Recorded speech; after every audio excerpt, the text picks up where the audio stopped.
Hello, welcome to this episode of the DHF podcast. I'm Sam Sears. I'm a DHF board member and a church planner, actually the first DHF church plant. And so I'm really excited about that. Many of you know that by now, the time that this episode comes out. And DHF is a ministry, if you're joining us for the first time, that seeks to equip churches to do what they're called to do. And it's a ministry of over 150 and growing churches. And we are excited to just have these little extra bits of information and fellowship between our pastor Zooms and our annual conference and all those kinds of things, which you can learn more about at discipleheritage.org. And I have with me a regular co-host and also a fellow church planner and part of our church plant team. Chris, why don't you say hi? Hey everybody, it's Chris Henderson. I know you guys are used to me saying I'm the lead pastor at Windsor Christian Church, but as Sam already noted, by the time of this podcast being released, I will be probably on the ground in Clarksville, Tennessee, and will be the executive pastor of the Stone Christian Church. And then we have with us Olin Giles, and he's with a ministry called Radical Truth. I'll let him introduce himself in just a minute, but I wanted to say for you listeners, we have had Tony Goulet on before, who's also with Radical Truth in a previous episode. And I think I shared then, but I first met the Radical Truth ministry through its founder, Joe Carey, who went on to be with the Lord many years ago. And a dear man, wonderful teacher, a great passionate heart to reach Muslims. And he was going through, and I was with another church plant at the time. The first time I tried a church plant, we combined two little plants, and he called us up and said, hey, at the time I was the associate pastor, kind of what Chris is going to be doing. And he said, hey, I'm going to be in the area and I want to come and share and just equip your little body with maybe how to evangelize Muslims nearby. And I loved it. And it was great to learn about his ministry. And I worked with Tony through Ratio Christi, and so it was great to see him and that same connection. And then now Olin has joined the team, and I am thankful for that particular ministry because it's such a large, unreached people group, and they're coming to us, and that excites me. So we hope you learned something today as you listen to the podcast. Olin, why don't you just kind of tell us about yourself and how you got connected with Radical Truth? I think you were connected actually before I was, and you knew Joe Carey as well. That's right, yes. One of the first trips that I took to Dearborn was with Joe Carey and Tony. But I'm 58 years old. My wife and I were getting ready to celebrate our 40th wedding anniversary in June. Oh, congrats. We're enjoying the empty nest. But I didn't come to know the Lord until late in life. I grew up as a PK, or preacher's kid, as they say, and I rebelled as a young man and rejected the Lord. But as you know, the Lord has a way of getting your attention. So after a series of accidents, I come to realize that either I was going to come to Christ or he was going to take me out of this world. So at the age of 33, my wife led me to the Lord one night after praying for me for well over 10 years. And my life was changed. I tell people I was the greatest introvert in the world, but by the grace of God, I almost immediately had a love for people and a desire to learn and grow. Graduated high school in 1983 with no plans to ever go to college. Spent 10 years of my life, never read a book, but the Lord also almost immediately gave me a desire to learn and to grow. And I'm now working on my second master's degree at Veritas International University with Dr. J. Smith and Dr. Janasic. And as you said today, I'm a missionary, trainer, and speaker with Radical Truth. I'm an evangelist at heart. It's funny how God has changed me in this way. I went from avoiding people at all costs to now actively pursuing them and trying to engage them in gospel conversations. I travel around to places like Dearborn, Michigan, or wherever God opens the door. And, as you alluded to earlier, my heart is not just to reach Muslims with the gospel, but, I want to see the American church equipped and ready to respond as well. So that's just a little bit about me. I wanted to call attention to that, your wife praying for you for 10 years. I don't know if we have any listeners going through that. I know I prayed for my dad for a long time. And it's always wonderful to hear those reminders to keep praying for our loved ones that maybe aren't following right now, because that matters. Well, you mentioned Dearborn, so I figured I'd ask the question, how did Dearborn, Michigan become so heavily populated with a Muslim population? Well, let me just say that I'm in no way an expert on the history of Dearborn, but it's a good question, and I've been curious about it myself, and so I've looked into it a little bit. And what I've found is that, even though there were some Syrian Christian immigrants that came in the early 1900s, there eventually were some other immigrants that Henry Ford and the automotive industry brought into this area, and he would eventually attract a lot of European and different immigrants from different places. From what I've learned, by the 1920s, these immigrants were mostly Muslims from southern Lebanon. But here's the most important part, I think, for us today is, according to a 2023 survey, Dearborn became the first Arab majority city in the United States, with roughly 55% of the city's 110,000 people claiming Middle Eastern or North African ancestry. So these people are not going away. And I think this is just one of many American cities that are, currently being transformed both culturally and religiously. I remember my first visit there. I just mentioned going with Joe Carey. It was definitely culture shock for me, so to speak, and I was surprised at how unique this place was. I never thought there was anywhere like this in America. For example, there's Arabic writing on the billboards, magazines, and papers. Wherever you look, you see Arabic writing. I went into a grocery store, and it's on the shelves.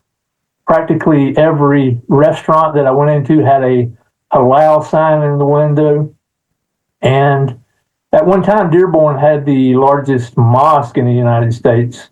There's a big Shia mosque there, but that's not the case anymore. Anyhow, it's just a completely different culture, and I had never experienced anything like that before. And just in case somebody's wondering, it was a very pleasant experience for the most part. The food was excellent. So I say that because I don't think we should boycott or avoid these type of cities or these type of restaurants as Christians, but I would recommend going in, enjoy a meal, and try to start a conversation with the waiter or waitress. You're going to hear me say this numerous times today, perhaps, but most Muslims love to talk about God or Jesus. And as Christians, we should be really intentional about starting these conversations.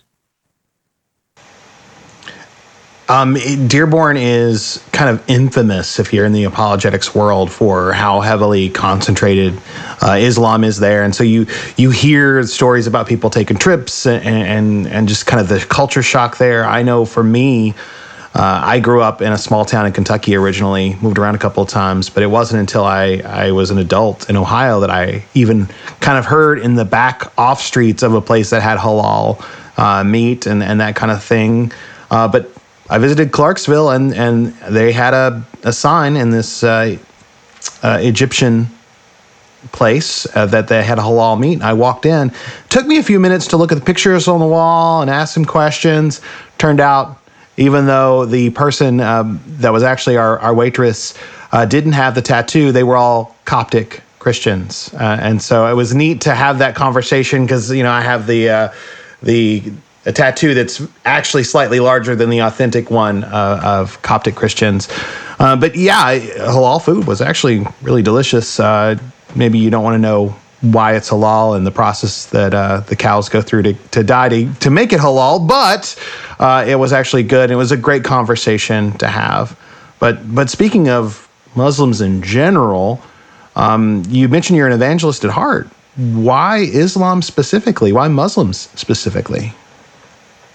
Well, ultimately, I have to answer that question in saying that God called me to do this. That's the only way I can explain it. But I think it's important that we make the distinction between Islam and a Muslim, because I think a lot of Christians struggle here. So I want to do that. We focus on Muslims because these are people that are made in the image of God. They're people whom Christ died for. They need to hear the real message of the gospel. They need to hear the good news of Jesus Christ. So we love Muslims, but we don't love Islam. The Bible says that God desires all men to be saved, and they have to come to the knowledge of the truth. Islam represents the single largest threat to the Christian gospel. There are 1.8 to 1.9 billion people in the world who follow Islam. And again, what I want to emphasize here is, and you've already said it as well, that these people are now coming to us. This is something that I emphasize continually. What an incredible opportunity that God has given us as a church. We've spent thousands of dollars sending missionaries overseas, and rightfully so. I'm not trying to say that we shouldn't be doing these things, that we shouldn't have this type of missional perspective. But we know that we're called to take the gospel to the ends of the earth. But again, right now they're coming to us. No Christian in America has to travel very far to find a Muslim. They're now our doctors, lawyers, taxi drivers, etc. Practically every major university in America has a Muslim student association. And all you have to do is watch the news to see that they're being very influential. But I just want to emphasize again the fact that God has brought these people to us, and I believe God has done it, and He's done it for a reason. And it's just such an incredible opportunity for us as a church to share the gospel with them at a minimal cost. We don't have to travel very far. We don't have to spend a lot of money. And so I believe the answer to radical Islam is a well-equipped church, ready and able to defend the historical Christian gospel.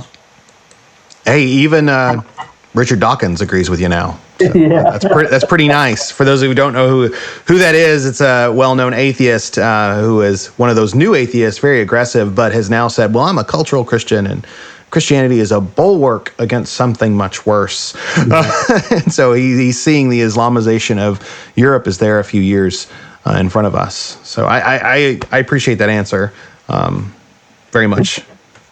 And I know you talked about how Islam is the greatest threat to the Christian gospel right now. And so I'm going to ask a question, and maybe you can elaborate a little bit on how specifically Islam threatens that. But since we're talking about witnessing or evangelism, how would you define the gospel? And then from that, how does Islam really stand as that greatest threat? Yes, it's a great question. And I found that a lot of Christians don't seem to understand what this term means a lot of times. Of course, the word gospel comes from the Greek word euangelion, which means good news. And I think it's a message to be spoken, proclaimed, preached, etc. These are all biblical terms. So it's a verbal message. Now, I'm not saying that our lifestyle or what we do is not important. Obviously, it is. It's crucial that we practice what we preach. That's important as well. But I'm defining the gospel. It's a message that, on the most basic level, includes three things: the deity, death, and resurrection of Jesus Christ. This is the message that makes Christianity unique. We have sinned against an infinitely holy and righteous God. Therefore, what we need is His righteousness. And this gift is precisely what Christ, the God-man, gives us by the grace of God through faith. So these things matter. The deity of Christ matters. But as I mentioned, so does the substitutionary death on the cross. One of the first Bible verses that I memorized was 2 Corinthians 5:21. It says that God made Him who knew no sin to be sin on our behalf, that we might become the righteousness of God in him. So he lived the life that we can never live, and then he died in our place. But of course, 3 days later, he arose victoriously, and one day we're going to have a glorified body just like him. So again, deity, death, and resurrection. These are all fundamentals of the Christian faith. But Islam rejects all three of these. And, I've often said that the most powerful lie in the world is one that gets as close as possible to the truth while still remaining a lie. And this is exactly what Islam does. So it doesn't matter how many similarities that Islam has. We can certainly use these to build bridges and have meaningful conversations. But we need to keep in mind that they deny these essential teachings of the gospel message, these fundamentals of the Christian faith that we can't compromise. You mentioned it's a verbal message, and I know that when I think it was St. Francis of Assisi, who this is ascribed to, preach the gospel at all times when necessary, use words. I understand the intent that it was a call to live out the life and not just, be doers, not just saying something, but actually walk the walk. I understand that intent, but so often today I hear that, and in my mind I hear feed the hungry when necessary, use food. It has to be a verbal message. Yes, walk consistently as an ambassador, but we have to get these things across. And you're right, Islam, they see Jesus as a teacher. They'll talk about Isa and they'll talk highly about him, but they don't understand that he is the promised Messiah, the King. And that's close, but not enough. Right, absolutely. Let me ask you this, because I really liked what you had to say about the gospel and its simplicity and yet importance at the same time. Sam made a great point that they do acknowledge Jesus, just not how we see him. But how does theology and our mission correlate with one another? How important is this if we're talking about evangelism, not just to Muslims, but even on the greater extent that our theology matches our missiological efforts? Yeah, such a great question. And again, there's a lot of controversy surrounding, what we're talking about here. But, just to answer your question in a very simple way, I would say that our missiology should correspond with our theology. I mean, all you have to do is read Matthew 28. I mean, you look at Matthew 28 and you find this baptismal formula of the Father, the Son, and the Holy Spirit. You find Jesus Christ, who's going to be with us always, even till the end. You find the deity of Christ and the triunity of God. So it's tempting to compromise these things and to kind of water them down a little bit, I think, when we're talking to our Muslim friends. But we can't do that. I mean, at least not for very long. So we want to have good biblical theology in focus when we're having these conversations with Muslims. And I think I'll talk about this maybe a little bit more here in a moment, but just such an important question. Yeah, and going just a step further, if you would, you mentioned the Trinity, which is super important. I think sometimes you're right, we water it down because it becomes challenging for us when we're faced with those questions. But how have you personally fleshed that out with a Muslim who would say that we believe in three different gods, even though we know that that's not the triune formula, but I know that's an argument that oftentimes will be made. So how do you kind of work through that with those that you encounter from the Muslim faith? Yeah, I don't let them define my terms. I mean, they define the Trinity, in the way that the Quran tells them to. They have this perspective of what they think Christianity teaches. And so they think that we are tritheistic or polytheistic. We worship multiple gods. But and this is a huge obstacle to them, and one that you're going to have to deal with if you're going to, if you're going to have a conversation with a Muslim. And of course, I like to listen to what each individual Muslim is struggling with. I want to take the time to listen and not just jump to any different objection that I think they may have. But when dealing with the Trinity, I just, again, define my own terms that we don't believe in three gods, but we believe in a triunity, namely the Father, the Son, and the Holy Spirit. And I'm very hesitant to, try to illustrate this in any kind of way, but I think the simplest way to do this with a Muslim is just to use a triangle. I mean, just as a triangle has three sides, there are three persons within the Godhead. These are not persons in the same sense that obviously we are persons. We don't read persons into God, but we know that we are persons because we're made in the image of God. So that's just one way that I try to illustrate the Trinity to them, and ultimately that's going to break down. I realize that, but it just helps them understand that their objection to this unity in diversity is fallacious. Touching on two really important issues that actually have so much impact beyond the Islam discussion and witnessing to Muslims, because a lot of folks inside of the church don't really know how to articulate the gospel well. And so, like, we have interviewed theologian Matthew Bates on that a while back. I think he brings a lot of clarity on that. With Scott, who's the kind of the other main host, he'll do a run of episodes, and I'll do a run of episodes. But I got to be on that with him. And then the Trinity, a lot of folks inside the body are still confused at how to share about the Trinity or what the Trinity is.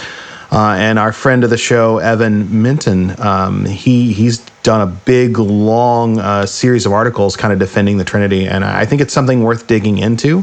But I really appreciated you not guessing their objection, but trying to know what that individual's objection or issue is. You don't want to introduce another one. You don't want to confuse them. But if you listen to them, you can meet them where they are. And that's practical with whoever we're sharing the gospel with. If I could add just a little bit more, I won't go too long, but, I was just thinking as you were talking that, I think Christians and Muslims both can agree that God is a timeless, spaceless, immaterial spirit. And so, the Bible says that Jesus, in John 1:18, that Jesus reveals the Father. So he basically exegetes him, is what it says. He explains the Father. So I think that's helpful to move the conversation in the right direction as well. It's not three gods, but it's the co-equal, co-eternal Son of God, whom the Father sent, who explains God and who he is. And just one more thing as well, too, I just thought of it, that we can get around a lot of these objections to the Trinity by going back to the Old Testament. Genesis 18:1, where Yahweh appears before Abraham. A few chapters later, a few verses later, Yahweh in heaven, or Yahweh on earth, rains fire and brimstone out of heaven with Yahweh. So it's these kind of cut out some of their objections before they even get to them, if we start with the Old Testament. There's a wonderful book called The Two Powers in Heaven by a Jewish man, Rabbi Segal. I first heard it through Dr. Michael Heiser, but it really chronicles that there was an understanding even in the Old Testament that there was one God, and yet there was at least two powers, and sometimes you'd see them interacting as the angel of the Lord, and that does cut through. Also, at the risk of going long or introducing another tangent, when dealing with Islam in particular, I think of their tawhid, their strict oneness. That God hasn't experienced love until he created. There's a lack there. Hasn't loved anyone until he's created something. Whereas the Trinity, all three persons of the Trinity experienced love and unity for all time. They didn't lack something. They didn't need something. They were complete. And I just think that's a superior, just if you did the chart, it's a superior God, not to mention that it's the correct view and the one true God. So I always try to bring that up if I'm in, and I have been in a debate with Muslims as we compare our understandings of God. But I've kind of introduced a tangent, forgive me, but I love talking about that. We started out with Dearborn, and maybe Dearborn specifically. What are some of the ways that you have interacted and engaged with Muslims to share the gospel with them? We've done some. We've tried multiple ways of trying to reach Muslims there. We've engaged in door-to-door evangelism, but I think this was probably the least effective in Dearborn. Most of the Muslims never answered the door, and when we were 2 or 3 houses down, we would see them get in their car and leave. And then there were some who worked third shift, and we woke them up, so they were just mad when they realized who we were. But some of the more effective methods was just a good old-fashioned vacation Bible school. We've done this at a church last year, and it was such a beautiful sight to see these mostly Muslim women in their hijabs come into the church, and their children with them, and to see them interacting with our workers and carrying around Bible verses and singing songs and just doing all the things that you would expect from a vacation Bible school. There's food, music, and lessons. But we also did, we also do an annual Arab Chaldean festival event in Detroit. We set up a tent, and as people are coming into this Arab festival, we invite them to come and answer some questions, which are basically a gospel presentation. And last year, we gave away a couple of widescreen TVs. And by the way, this is Ministry to Muslims that's doing this. You can find out more information about Ministry to Muslims at ministrytomuslims.com. But we gave away some TVs and some bikes and a lot of things to attract the children. And so they had to, in order to get these prizes, they had to answer these questions. And I found this to be very effective. I mean, we had well over 300 conversations with people from all over the world, and we even had some professions of faith. There were a few who claimed to be Christians that had misunderstood the gospel. They thought it was much like, any other religion based on works. So it was a great privilege to be able to clarify the gospel with them, as well as see these other people come to Christ. So this was a very encouraging event for me, and we're planning on doing it again this year in July, Lord willing. We'll go back. Yeah, and with us being pastors, at least most of those that are listening, what are some things that you've seen that churches are doing well in that area, or in areas in general? But then also, what are some things that churches could do that can be improved upon? How should the church respond to this mission field that's, as you and Sam have both stated multiple times, right in our backyards? Yeah, I mean, the church is the answer. I think I've already said it, but the answer to radical Islam is a well-equipped and church that is ready to engage unbelievers with the gospel. And there's several churches in the Dearborn area that are, very intentionally and strategically trying to reach these Muslims. And they're doing it, of course, through various ways. Some of them have ESL programs. I think this is a great way to meet a need and then share Christ's servant evangelism. Other churches that come to mind are Dearborn Baptist Church and Pastor Josh there. They organize what is called the Christ Is Conference, where they invite in imams and certain Islamic leaders to discuss certain topics. They don't do this, of course, on a Sunday morning. This is an event, and they invite in the imams so that they get the Muslim audience. Churches down in Florida are doing something very similar. So this is a great method, I think. The church down in Florida that I'm talking about, they had an event where the pastor talked about the biblical Jesus, and then the imam discussed the Jesus or Isa of the Quran, and then they had a Q&A afterwards. And of course, there was some apologetics and some historical evidence thrown in there. So anytime I think you can bring these two groups of people together, Christians and Muslims, to discuss, who is Jesus or any other important topic, that's what we need to be doing. We want to, equip churches to do these things, and not just engage Muslims, but I think it's very important that we equip each individual member of the church to do what needs to be done, whether it's out in the workplace, or if they're engaging Muslims at a restaurant, or as they go about their daily life. I think, all across America, much of the evangelistic responsibility has been put on pastors and church leaders. But my heart is to see, again, the overall body of Christ equipped and doing these things. And I know that's your heart as well. We all have different gifts and abilities, but every church member is a missionary to some extent, or at least they should be.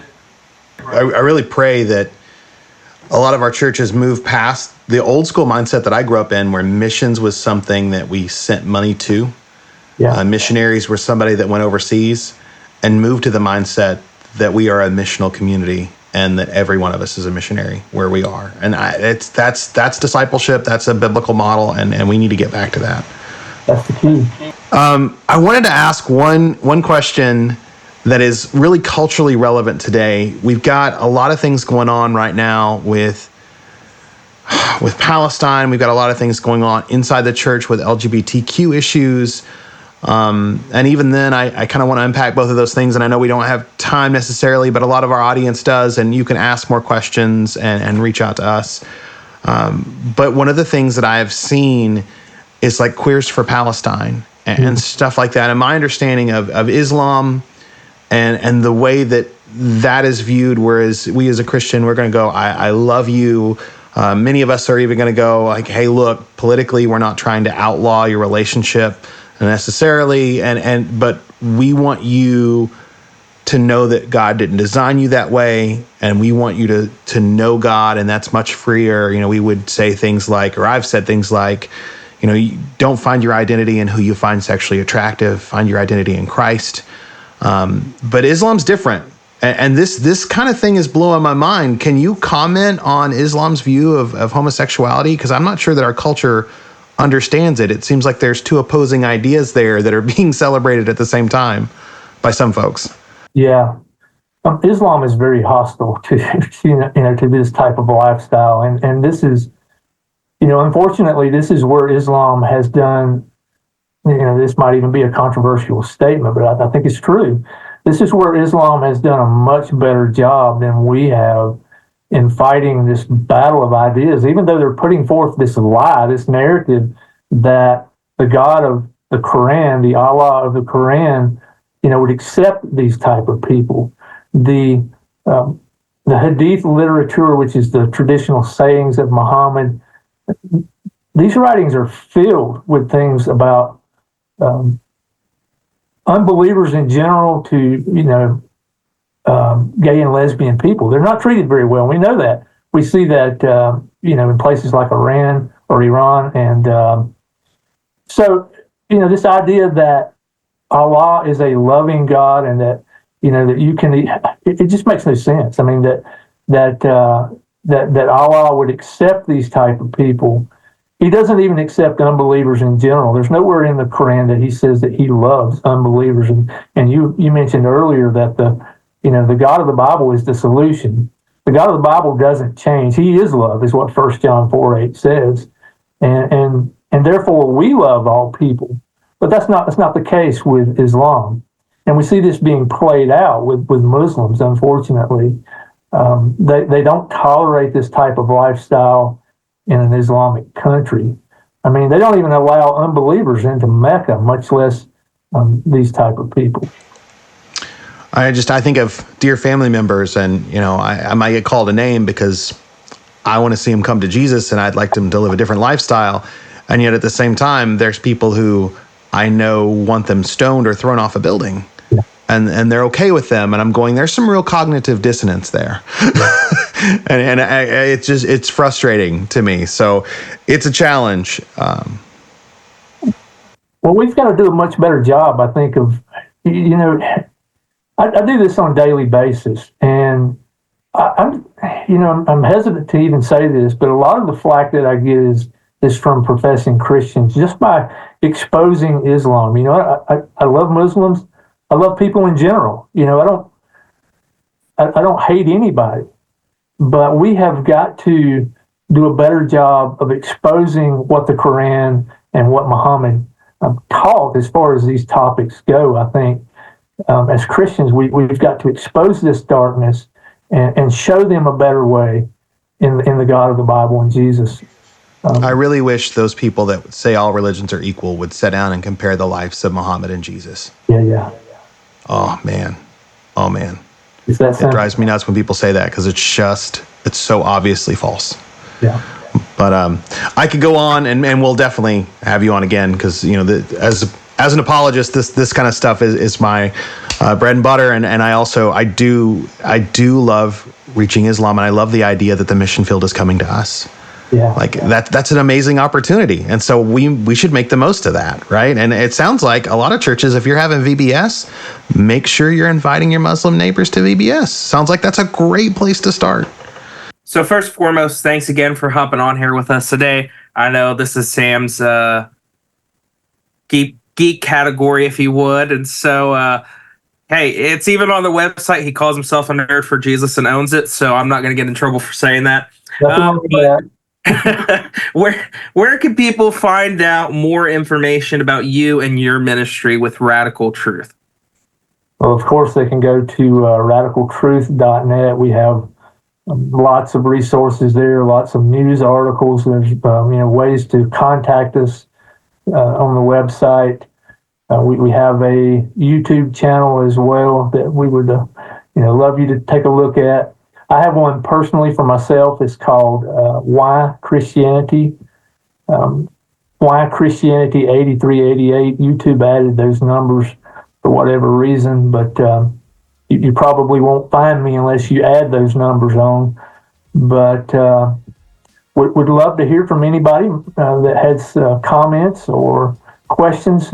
I'll even give out my email if you'd like. It's jcmin@live.com.